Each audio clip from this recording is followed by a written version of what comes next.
Bonjour Saint-Just, très chers amis, bonjour à vous. On est heureux de pouvoir une nouvelle fois se partager pendant ce confinement une nouvelle pensée du jour et j'espère que elle vous interpellera. Alors, si, comme moi, vous aimez bien les plantes, à Marseille, vous êtes servi. Et tandis que vous promenez le long du Prado, vous pouvez voir ces palmiers qui sont vraiment majestueux, qui sont impressionnants.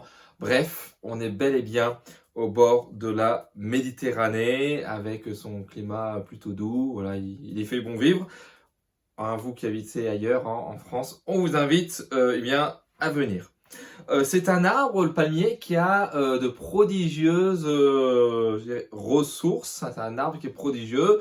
Alors, pas sous nos latitudes malheureusement, mais en tout cas, on connaît très bien le palmier dattier qui produit des dattes. C'est également un arbre qui résiste très très bien à la sécheresse. Donc c'est pour cela également qu'il est bien implanté du côté du sud de la France, justement à cause donc de son système racinaire. Il a vraiment un très grand système racinaire.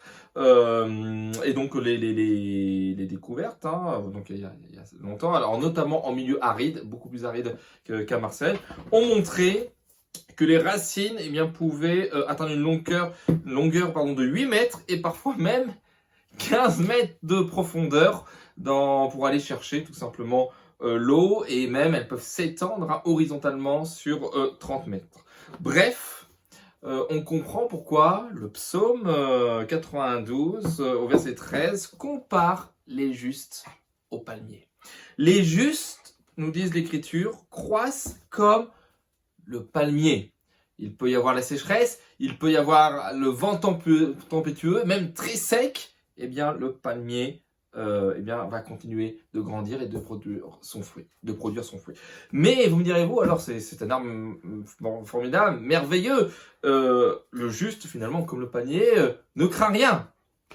Vous savez, pour vous, amis jardiniers, hein, que est arrivée au début des années 2000 une plante venant d'Uruguay, exactement, je me suis renseigné, qui s'appelle le papillon du palmier. Un papillon qui vient pondre ses œufs, ces larves là qui se développent et qui vient tuer et qui fait des ravages donc dans tout le sud de la France. Finalement, ce papillon, on pourrait le prendre comme l'image du péché.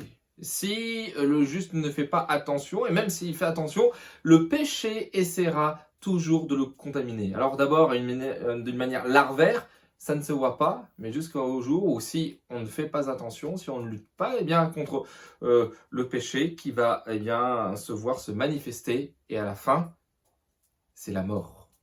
L'Épître aux Romains, chapitre 3, nous dit que le salaire du péché, c'est la mort, mais le don gratuit de Dieu, c'est la vie éternelle en Jésus-Christ. Oui, seul le sang de Jésus-Christ nous lave et nous purifie de tout péché, comme on pourrait passer sur un palmier, un produit justement destiné à protéger le palmier de ses papillons et de ses larves. Oui, l'application du salut par l'Esprit Saint est le seul qui peut nous aider à persévérer. Frères et sœurs, que Dieu vous bénisse abondamment.